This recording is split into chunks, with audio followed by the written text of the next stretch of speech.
শ্রীরামকৃষ্ণ বলছেন দু রকম সাধক আছে।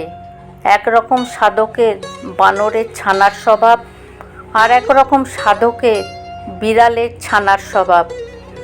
বানরের ছানা নিজে জোশো করে মাকে আঁকড়ে ধরে, সেইরূপ কোনো কোনো সাধক মনে করে এত জপ করতে হবে, এত ধ্যান করতে হবে, এত তপস্যা করতে হবে, তবে ভগবানকে পাওয়া যাবে।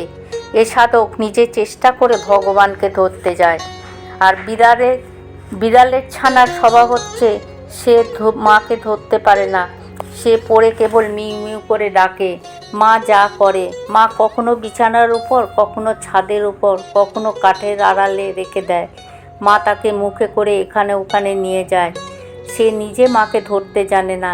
সেই রূপ কোনো সাধক নিজে হিসাব করে কোনো সাধন করতে পারে না। এত জপ করব, এত ধ্যান করব, সে কেবল ব্যাকুল হয়ে কেঁদে কেঁদে তাকে ডাকে। ঈশ্বর তার কান্না শুনে আর থাকতে পারেন না, এসে দেখা দেন।